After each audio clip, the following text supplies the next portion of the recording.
All right. And welcome back, guys, to the Self-Selecting Podcast. I am your host, Corey Hageman. Thank you for being here. Thank you for tuning in. As always, you guys who are doing it for the algorithm, you're trying to get this podcast out there. I appreciate you so much for leaving the comments, engaging, rating, reviewing the show. If you're on Apple, if you're on Spotify, that kind of, it's a very small act, but I just want to show my appreciation and gratitude for you guys because it doesn't go unnoticed. I look at the analytics and it's very obvious. There's a very stark trend when there's more engagement and more shares and viewerships of the show. So with all that being said, we're diving right in. We're getting into it today. I did the video on training terms made simple. I did that for Patreon. You guys loved it. I was really happy to see that kind of response. I did a rendition of it for YouTube just now, actually.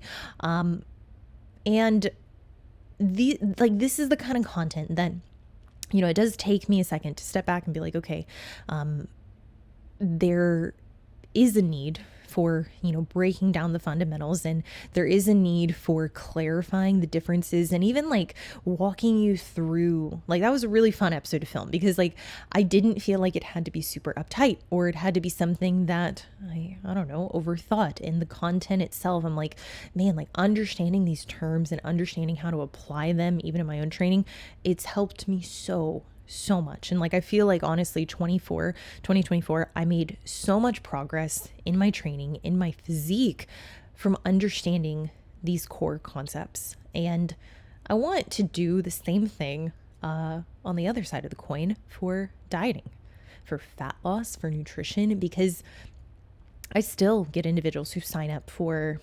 consultations, and, we're learning about each other. I'm going through, their program, and it surprises me to find I'm oh shit, you don't know even just loose definitions of these terms that I might be oh yeah, I would have assumed, based on your training experience, your athletic history.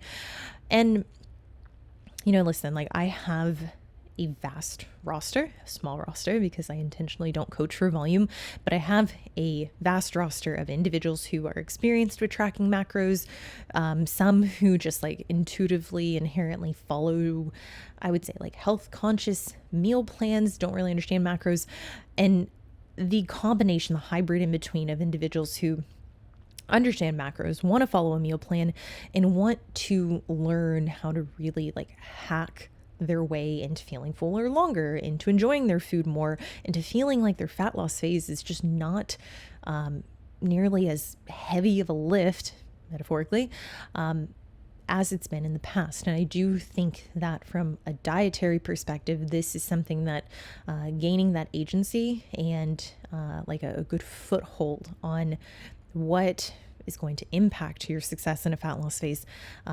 that I think is invaluable. So I want to take you through the dieting terminology made simple, fat loss terminology made simple. We're going to go through it today. I hope you guys enjoyed this episode. As always, let me know what you think in the comments below. So first and foremost, caloric deficit, low energy availability. Can these, objectively be interchangeable? Some could argue that. Being in a caloric deficit, just being in a deficit, that means that you are consuming, you're eating less food, specifically less calories, that's the unit of measurement, than you are expending. So in other words, you're burning more than you're eating. Now, burn, that term is thrown out all the time. You burn calories, you burn fat, burn tissue, hopefully not. Really, that is just a state, and that's something that I am going to talk about today, anabolism versus catabolism, so stay tuned. But being in a caloric deficit, all that means is that the bottom line is that you're not eating enough compared to what you're burning. You're eating less than what you're burning, a state of low energy availability. There are low nutrients available. And I kind of housed these two under the same term because frankly, I don't think it's worth getting into the semantics there. I digress. Fat loss, burning fat is being in the deficit, is being in a state where your body is now utilizing these stores of body fat And this is like being in a deficit over a horizon is ultimately what leads to the accumulation of that fat lost. The actual fat loss occurring is your body systematically burning through body fat as fuel. Now, I think it was Lane Norton who explained this in a way that really just, hit home with me. He's like, you're always in a state of energy deficit or energy surplus. And without getting overly pedantic with this, it's like when you eat, you are now in a storing state. When you don't eat, when you burn through what's circulating, you're now in a burning state. And it kind of just like your body spits out a receipt, not even at the end of the day. It's not like at 11:59, okay, 12, it spits out a receipt. What were you in? This is a very fluid, I would say energy process, physiological process, that's better, that is occurring at all times. And depending on the horizon that you look at it, whether it be a day, a week, a month, a year, that will ultimately determine the net difference in where you started versus where you are. So in a week's time, it's like you can equate this to pounds lost, or I guess if you want to do like half pounds or grams or whatever, or you can relate it to body fat percentages that have come off, or you could stick with the units of energy, which is calories burned. So calories are your body's units of energies, and there are specific calories that are easier for your body to convert into fuel. And that's where we look at the macronutrients. So we have 3 primary macronutrients. Yes, alcohol is the 4th one. I'm not covering it. Macros: fats, carbs, protein. Fats largely, and this is going to be like last 2 episodes it's episode 3 for today for recording day, hour and 10, so they were pretty long. We're going to keep this, we're going to go by the book, because I know I can drone on, I know I can get long-winded. Macros: fats, carbs, protein. Fats, really, really important for facilitating the biosynthesis of hormonal production. And these things, like, we overlook them early on in our career because we're idiots. Myself, that's who I'm talking about. And we think like, okay, you can just push yourself hard enough, and you can sustain low fat diets, like very low fat. Like I think when I started tracking macros, I was like, yeah, I'm gonna eat 8 grams of fat. Like I was like, idiot, I was so dumb. 40 grams is the amount that I would recommend not going under. And truly, like, it's hard to only eat 40 grams. If you're tracking accurately, like, it's not an easy thing to stay under 40 grams or to stay at 40 grams. Next one, macronutrient: carbohydrates. The easiest macronutrient for your body to harness and then use as a fuel source. I guess I should go back. Fats, healthy ones: avocado, salmon, different nuts, chia seeds, flax seeds. Did I already say olive? Like, listen, y'all are going to get me asking myself a lot of questions because, again, like I said, 3rd podcast of the day we're recording. We're just going to power through this. Fats. There are healthy sources. There are not as healthy sources.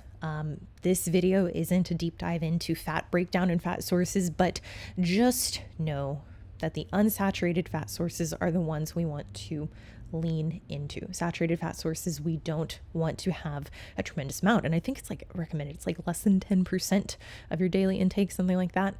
If you have any kind of dyslipidemia on blood work, any kind of high LDL, high cholesterol, high triglycerides, we probably need to look at the specific fat sources because not all fats are created equally. Carbs, healthy carbs, unhealthy carbs. It's not a food comparison video. This is a fat loss made easy or fat loss terminology video. This is just terms. This is a term. So protein. Protein is crucial for repair, the building of muscle.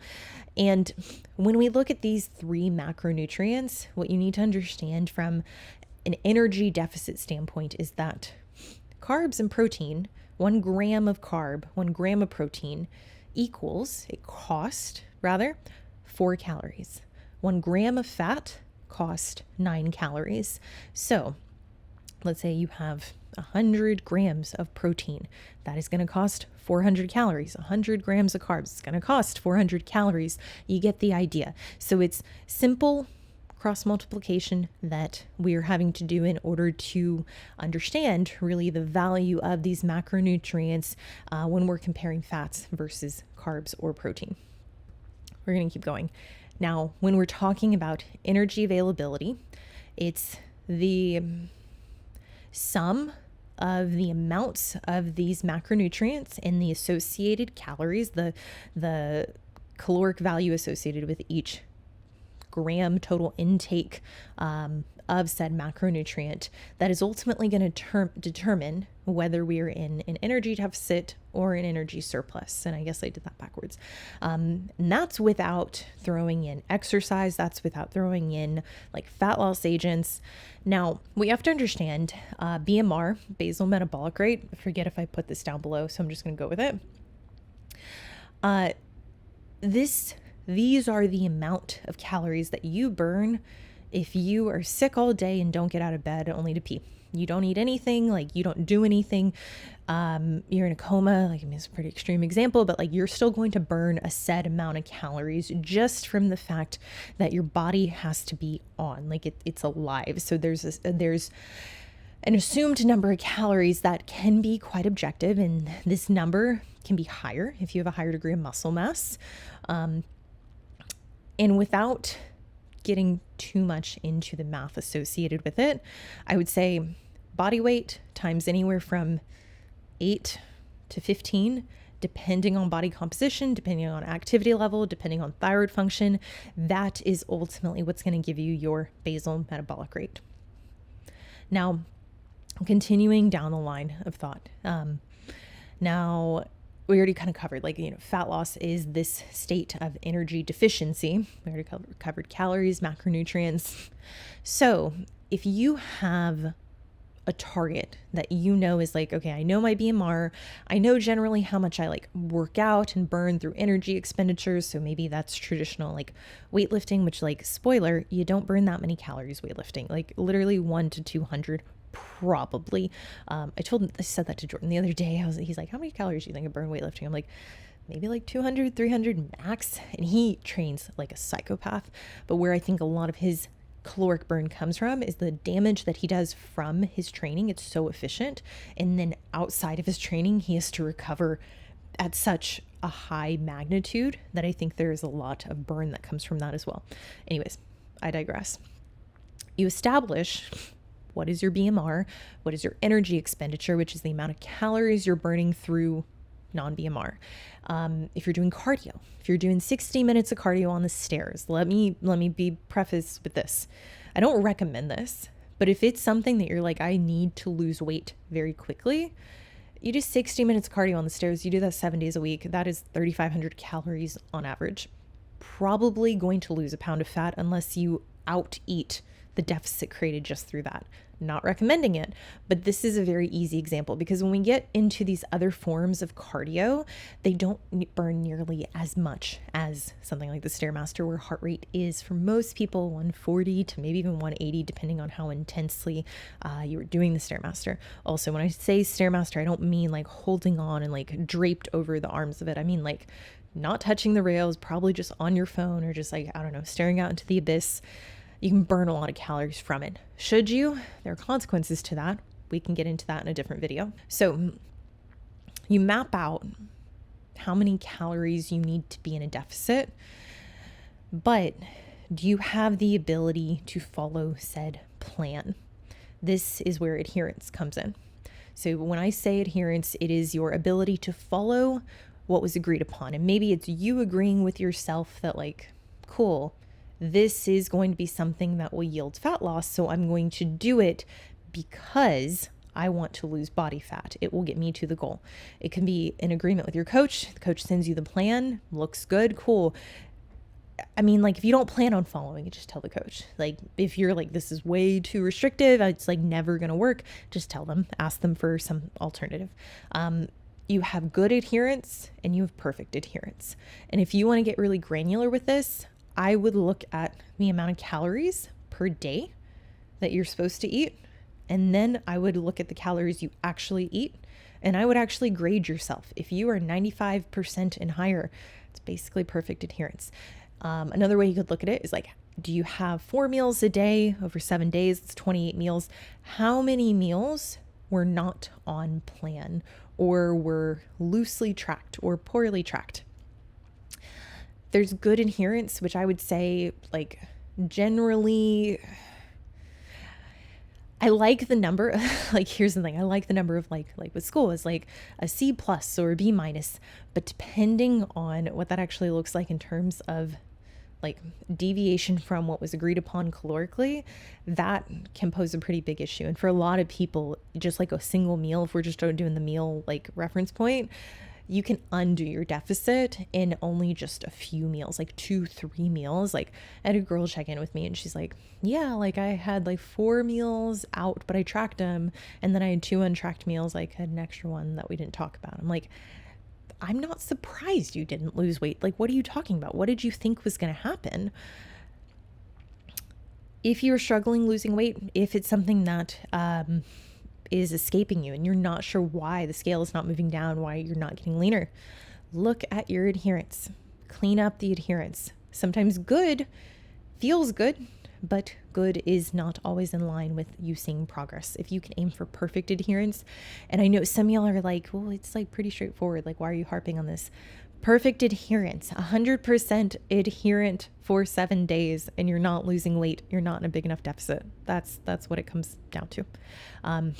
There's poor adherence, there's low adherence. This kind of ties into food reporting, which in the case that you are tracking all your food, let's say in a fitness app like MyFitnessPal, Chronometer, I like Chronometer, but you're not like tightly paying attention to what you're tracking. Maybe you track the day before, but then the day of you kind of like dick around a little bit and like you're not actually eating what you logged previously, or you're not like logging the oil that you're cooking in, or you're not logging, like maybe you're cooking the potatoes cooked, or sorry, you're weighing the potatoes cooked and like you're there, I don't know, there's some discrepancy in carb intake. Again, if you are not losing weight and your food reporting is not perfect, if it is not high, then that's where I would go. Data reporting needs to be high for the data to matter. Then we got nutrient timing. So the time that you time your food, the time of day that you time your food when you eat. Now, you'll probably be like, hey, why are you skipping over this so quickly? I'll get to this. You have hunger, which is hunger is just the desire to consume, the desire to eat. Now, it's not exclusive to feeling empty, but there is a specific hormone that dictates your degree of hunger. And then there are obviously psychological factors and behaviors that will exacerbate what you do when you feel hungry. But ghrelin is that hunger hormone. And if you haven't checked out the podcast that I have specifically on ghrelin and leptin, hunger hormone, satiation hormone, then I would definitely recommend that because I do like full overhaul, deep dive into that. Brings me to my next term, fullness, satiation. This is the desire to stop eating. It's a feeling of fullness. The hormone that dictates this is leptin. Now, keep in mind, leptin, as discussed in that other video, is produced in adipocytes. It is produced in fat cells. Now, it doesn't mean that just because you're higher body fat, that your leptin levels are going to be very high and that you're going to have no issues with satiation. Hunger and satiation, yes, chemically, there is a large role that these hormones play here. But there's also patterns and behaviors. And this is really what I work with people on. What I see is like people will respond to these physiological signals and these cues and these desires. And then some people won't. Some people will experience them and they know, they're like, okay, but like if I respond every time I'm hungry by going to eat and that's not a part of my plan, well, then I'm never going to get where I'm trying to go. I need to deal with some of that. So hunger signaling or even satiation signaling, this is when you're hungry over the day. It's also when you're not hungry over the day. And this is something I think we need to be mindful of because oftentimes people will be like, what's the most optimal way to time your nutrients throughout the day? And it's like, for most people, especially if adherence is an issue, I'm going to say we need to time it according to when they're hungriest. And that might mean that like at times where they're not as hungry, maybe we pull back on food. Maybe we have them fast fast a little bit. Just yesterday, I did cardio. I had 4 calls in the morning, had training session, had another appointment, another call. I don't like eating when I'm like between tasks. I guess I should say this. I don't like eating when I'm rushing home and I have 8 minutes to get on a call. I'm not just going to shove something in my face. I'm going to like hop in the shower. I'm going to get ready for my call. And truly, this is how I live a lot of my life, is like just back to back to back. Now, because of that, yeah, after cardio, I am hungry. And if I really needed to eat, I would eat. But I know that I would enjoy that meal a little bit more after that first call. So what I'm going to do instead is I'm going to save that protein shake or whatever it is. I'm going to save a meal because I'm not really hungry in the morning. I'm typically very work focused. Because of that, I'm going to have my meal when I have the next availability to sit down and enjoy it. I'm not going to just rush and shovel it into my mouth. Now, this is because I'm in a deficit. You take someone like Jordan who he struggles to get in food and he will very easily fall behind getting in food. Because of that, he is probably going to have to do the opposite. He probably is going to have to look at all these opportunities and be like, if I don't eat this now, then I'm going to be forced to eat twice as much later. So being cognizant of your hunger signaling, if you're in a deficit, if you're in a surplus, and whether or not you should let that dictate nutrient timing. Now, there are times I would say most people need to have something, and it doesn't have to be a large meal. It doesn't have to be a percentage of your total calories, but that is pre-workout. So your pre-workout meal, all it is before you work out. And typically it's an hour to 2 hours before you work out. A good pre-workout meal is easy to digest. It is balanced. You don't need a ton of fat. It needs to be able to sit and not affect you later in the workout. It doesn't need to make you gassy. It doesn't need to make you feel full, bloated and uncomfortable. It doesn't need to be heavy on the stomach. It doesn't need to make you cause indigestion. These are all things that I would equate to a bad pre-workout meal, is anything that's going to then affect your workout. Now, you've probably heard people talk about peri-workout nutrition, peri-workout meals during your workout. Not really needed for most people unless you are eating a lot. Jordan, for instance, will get a full sugar Gatorade and he will drink that throughout his workout because he's a lunatic, because he eats 4,300 calories to gain. I typically wouldn't recommend this. I've had very small girls who are eating less than 2,000 calories ask me, should I be having intra-workout calories? I'm like, dude, you can barely stick to 1,900 calories. Why would we burn through food while you're mid-workout? What was so bad about your pre-workout meal that you need food an hour later or 2 hours later? Yeah, there's going to be some gurus, some people who are like, no, I've hacked it. I know the perfect peri-workout meal. It's not needed for most people. And I don't recommend it specifically for people who struggle with adherence. Post-workout, the after your workout meal, this needs to be good. It needs to be balanced. You can have, I would say, more fat than post-workout. You need to have some degree of protein, and I would say minimally, for a female, 20 grams. 20 grams is not that hard to do. If you want to have more than that, I do like having, I eat a lot of protein. So I do like having, 30, 40, 50 grams of protein, especially when I'm talking about a whole food. If I'm talking about a shake, I might just do 20 grams here and there.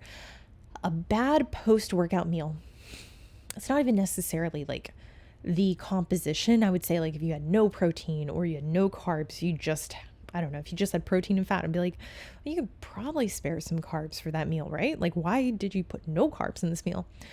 But really the bigger offense is going to be having it so far after your post-workout that you weren't really adequately replenished. And I would say multiple hours. I would say more than an hour, right on hour and a half. Okay, what's going on post-workout? I know you should be showering. So why did you not at least take a protein shake and consume that before you got to your final meal? It's more proximity for me. And that's something I would rather someone have something small. So even if in the case like me, they're I had calls immediately after my workout, which is the case for me a lot, is the case for Jordan. In that case, I'm just have something very small, have something light. If you have the calories to spare, have fruit juice, have coconut juice, have whatever in a protein shake. It really depends on what your budget is. And I do think it's important to, when you're learning about calories and macronutrients and like how to go about achieving your goals, I think you have to weigh out the cost associated with calories, and then the satisfaction they bring you, similar to how you would finances. So, calorically dense.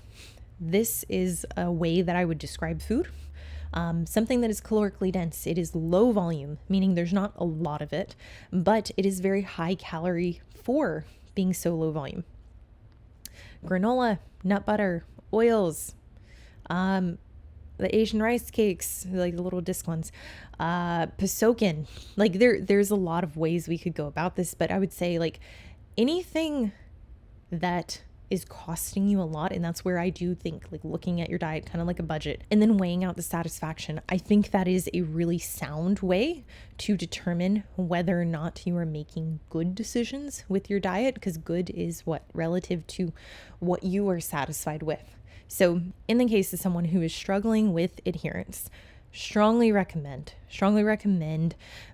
identifying what are your high calorie ticket items as you would with a budget. What are your most costly expenses and what are they yielding?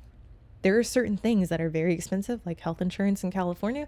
And maybe if you have health issues, it's worth having that. Maybe if you have a very expensive medication that you have to inject twice a month, maybe it makes sense to pay a ridiculous amount of money in health insurance. But that can't be justified for all of your expenses. Living above what you can support, like your cost of living, that can put you in a state where now you have all this additional stress as a baseline, because you're always trying to budget to support a cost of living that is above really what you can afford. Same kind of rule goes for calories. I posted a reel, it really popped off. I was so happy to see that. Surprised, because it was on like rice versus potatoes. Potatoes are very high up on the satiety index, and this is a video that I did specifically like it was in the ghrelin and leptin video, but I was talking about the satiety index, which I did a separate video on that as well. Potatoes are one that are highly satiating. And I don't really get people like having rice or wanting rice on their diet or wanting shit that just like is very costly when they're struggling being adherent. Like I love rice. I love rice, but I can't afford it in the current deficit that I'm in. It's not that I couldn't literally afford it. You can make the BMW payment, but does that mean you're going to have to go to Smart and Final to do all your shopping, and then you're going to have to be really selective with like what subscription? Like it becomes then an issue of you have less resources to work with, and eventually that can put a strain on you. That's kind of how I look at calories. Now, you have calorie dense, calorically dense, and then you have nutrient dense. Nutrient dense foods are high volume and low calories. I would consider them a steal. So with potatoes, like I do think that these are ones that are, for their satiety that they offer, I do think that they are high volume. 200 grams of potatoes, very good investment, going to keep you full, going to provide a lot of 200 grams of potatoes, going to keep you full, very satisfying, like very palatable in that sense. Versus the same amount of rice. I mean, like you're hardly eating anything. And like, for me, I want the enjoyment of the meal to be like, okay, this was a fair trade. That's very much how my mind works. And a lot of clients I work with, they're like, as long as I'm satisfied, it doesn't really matter the composition. I just want my impression, my perception to be like, this is fair. It's hard to make everything always fair. It's hard for all of your meals to be, equal. And that's where, like, if you want, like, very simply, you could just take your macros, split your protein, your carbs, fats across all of your meals. And that's a very, I would say, like, one-dimensional way to go about breaking up your macros. I personally time my macros according to when I can withstand more hunger and when I don't want to have to. Late at night, I don't want to have to. So I'm going to have a Honeycrisp apple. I'm going to have a Suma mandarin orange. I'm going to have the Epic pork rinds baked, sick. I'm going to do those things like closer to bed because frankly, like they're very satiating. I enjoy them. And I know that's typically when I want to snack. I'm going to have my largest like savory meal 3 with Jordan because like, frankly, I don't want to do a lot of cooking before he gets home. Or if we're not together earlier in the day and I have lunch, I'd rather that just be a quick, easy go meal. I typically have a lot of work earlier in the day. So because of that, I need something that's going to support that schedule because frankly, I'm pretty distracted anyway. Now, the next two kind of go hand in hand. You have to think about when we're looking at scale weight. So your weight on a body weight scale. This isn't, in some ways, like, yes, it's a very simple tool that we can use to determine this metric, like how much do you actually weigh. But we need to understand how to interpret scale weight relative to how you've eaten in the last 24 to 48 hours. Because like I just discussed, high volume versus low volume food, calorically dense versus nutrient dense. I have had people be on very high calories. We've switched to prep and they have overhauled their diet to support all like very high volume foods, almost to a fault, almost to essence. They're like, oh, I feel super bloated because I'm eating now like 50 grams of fiber just from cauliflower rice or zoodles. And I'm like, that's going to show up on the scale. So we have to account for that. And frankly, like if it's messing with digestion, it might not be the best approach to modifying our diet. Food volume, fiber and water can increase the volume, leading to more satiety. And that's how we kind of can look at the satiety index as foods that have a higher degree of water content and fiber content will leave you feeling fuller longer, as will foods that are a more balanced macronutrient composition. So ones that include a little bit of fat, a little bit of carbs, a little bit of protein in turn, or I guess like instead of a very high carb, moderate protein, it's like you're going to get a pretty rapid insulin spike from that. You don't have other macronutrients, or at least to the degree that you would if you had a little bit of fat and a higher degree of protein intake to slow that spike down. Food volume. Food volume will affect scale weight. It will affect transit times from GI, like motility, like your ability to actually excrete what you're consuming. And this is something I've been very mindful of for a few preps now, is like not just loading up on high volume foods unless like absolutely needed, but even then not doing it in excess to a point where it then throws off scale weight. If that's a reoccurring like pattern and habit, you really have to consider how that's going to translate towards the end of prep, when really like we need to keep that lower abdomen super tight, super flat. Like we don't really, even though you might have the calories to support very high volume foods, very high fiber foods, it could actually hurt the look depending on whether or not you can digest those foods. So GI weight, that is kind of what I'm referring to when I say you're backed up, and not necessarily in a constipated way, but like you just haven't passed a lot of the food. So in the case of potatoes versus rice versus noodles, that's going to be one that sits heavier. And even though you might digest it technically well for you, it is something that we have to consider when we're assessing scale weight. Next up, we have meal plans. Now, this is just a structured, segmented order of operations in which you're going to eat your meals throughout the day. Now, I've recorded an episode specifically, meal plans versus macros, and how each one can have different degrees of flexibility. So some people very much are like, I only want to eat what's on the meal plan. And if I even deviate slightly, if I use a different vegetable, if I use a different protein, then I'm off track and I deviated. It needs to be understood, whether you're following a meal plan yourself or you're working with a coach, you just need to be very clear on what degree of flexibility is acceptable. Now, meal plan is like a tool, a dietary tool that is supposed to offer simplicity to how you approach eating your food. Now, the other end of this is flexible dieting, in that you are going to have then macro targets, like numerical values that you are agreeing to hit every single day. Now, I'm not going to unpack the different like pros and cons, but these are things that I've covered in separate podcasts entirely. So if you're interested in that, definitely go take a listen. But in the essence of flexible dieting or hitting macro targets, which I'm just using synonymously, this means that you are in charge of organizing your meals as you best see fit. Next up, we have intuitive eating. Intuitive eating, by my definition, is there aren't any targets. There's not structure in the sense like you're not right or wrong for hitting meals a certain way.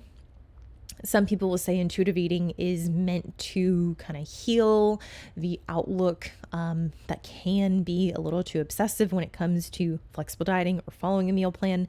And This can be a tool. Yes, this can be something that, you even find more like a home in a hybrid manner where maybe you're not intuitively eating without macro targets, but maybe you have macro targets, but the idea is to go about your day kind of plugging and playing as you eat and then seeing where those macro targets land, which I think is a really good tool. And I think it's something that I have like experienced myself like going about my day and then at the end of the day being like, oh, okay, I was actually way lower than I anticipated based on hunger, or I was way higher because PMSing. It can be a tool, but it needs to be appropriate for the individual. And I do think that the accountability of knowing where your macros actually lie at the end of the day, I think that's important, especially if progress is not what you're hoping for. So let's talk about cheat meals. Very loose term, and you're going to see this term, the next term, the following term. Cheat meal, untracked meal, free meal, kind of all the same thing. It really comes down to your definition, which in the case you're working with a coach, you need to get very clear on what these terms all mean. If they say go have a cheat meal versus they say have an untracked meal versus they say go have a mindful meal, or they say go, have something, don't track it, but be reasonable. You just need to be very clear on like what is okay and what is not. Some of my clients go and do a cheat meal and they still track it. And they're like, I'm just curious because I want to know where this sets me for the day. I want to know, like, generally, if I didn't lose weight, did I eat 1,000 calories extra? Did I eat 2,000? Or is it something entirely different that's impacting my rate of change? These terms are kind of thrown around. So it's just like, it just suggests that you're having a meal that isn't what you would normally have, and that it's a little bit of like a wild card. It's a little bit of, you can do what you want with it. Now, this opposed to a refeed meal or refeed day or just a refeed period. I tend to think when I hear refeed, I think that there's almost this understanding that that meal is still going to be mindful and it's not going to be completely off the wall. Now, I had a girl this week be like, hey, like I have a refeed day like pretty much every week. And my coach said that that's like, pretty standard for off season. But as soon as I go into prep, like we're cutting that out. And it took me a second, like I had to go back and forth with her. I'm like, okay, she's just talking about a full day untracked where she can eat whatever the fuck she wants. And like, she was like going ham. And that made a little more sense as opposed to a client who's like, hey, I have a refeed day. And as soon as I start prep, we're doing away with this, who's still tracking that day and it's just higher intake. That isn't necessary, but maybe it is necessary depending on the context. But typically when I hear the word refeed, I think that they're referring to something that is still like healthy and not necessarily inflammatory. But again, that's where you just have to be really clear with your coach or your understanding. And I say a lot of this like, oh, with your coach, but I'm also meaning like if you're following someone online and like they're talking about like I did a refeed and like, ask questions, like message them or just comment or whatever. But like, if you are very curious, like don't assume that your definition is the same as someone else's. And that's really like the crux of this video, is that like, these are just my definitions. Like, I don't know, I could be talking out of my ass. Like I'm not, but people have different definitions. They come from different backgrounds and they use terms differently. So it's important to gain clarity on what specific terms mean. Next up, carb cycling. This is one from the good old days. I mean, like from early 2010, 2015, like this was something that a lot of people were really hyped over. And I don't see a lot of it now. But this is essentially the undulation of calories. So the variation of calories. You can have high days, you can have lower days. At one point, carb cycling was the elimination of all carbs. Weird. And then the replenishment of carbs. I don't really believe in that.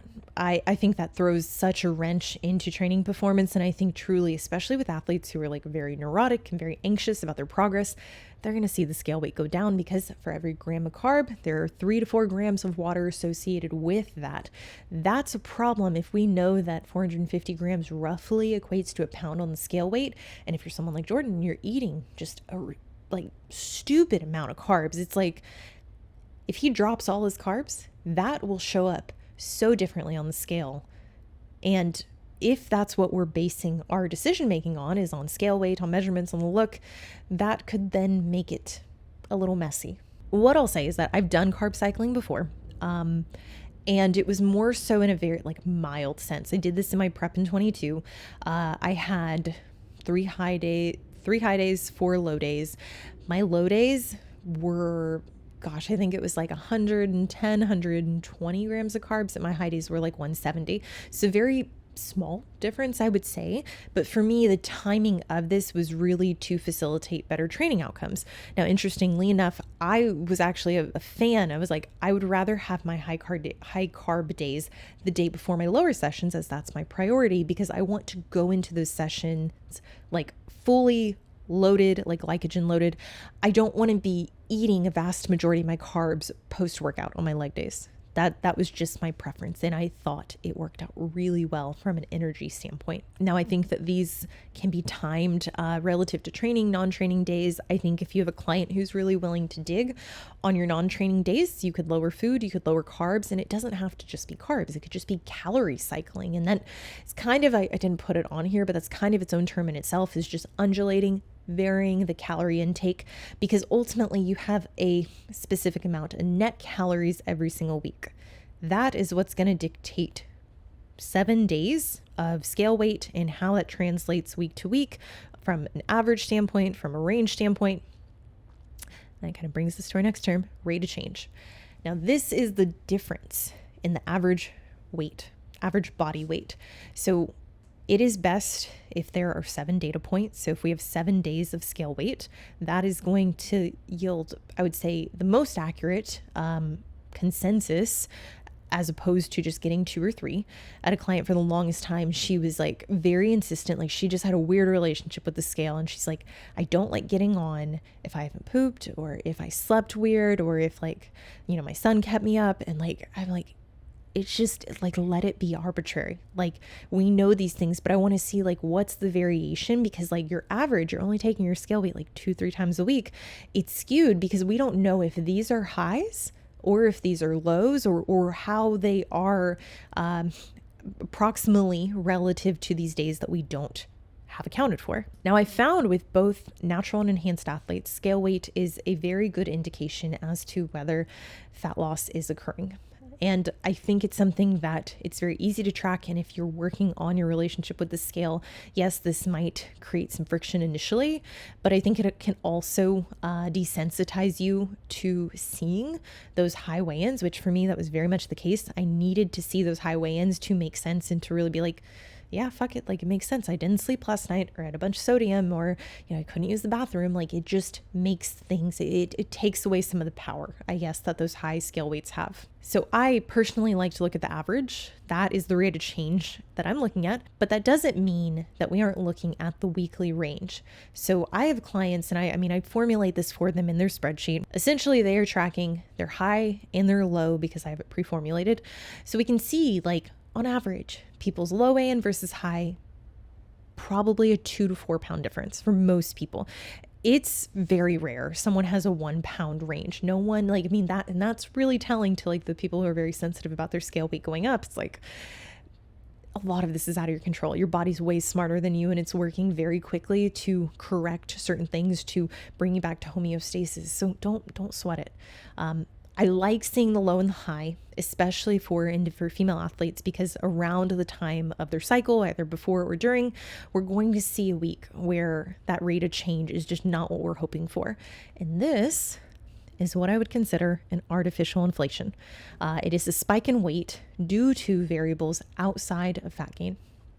If you're in a deficit, 100% of the time, if you're in a deficit, you will lose weight by definition. If you're not in a deficit, you won't lose weight.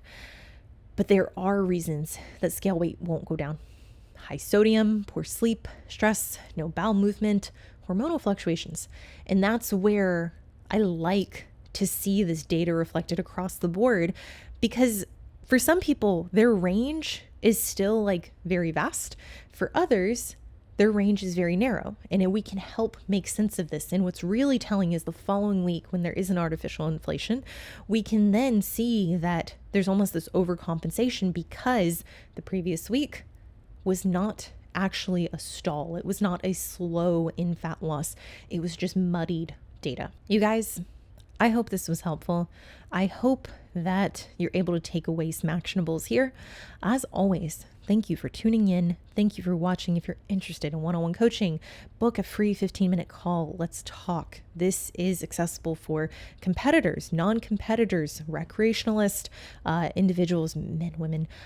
If you already have a coach and you're like, hey, I'm happy, but we don't really know like where to go with PEDs, or we don't know to go like how to interpret the lab work, book a one-time consultation. Happy to loop them in as well. As always, thank you for watching. Enjoy the next one.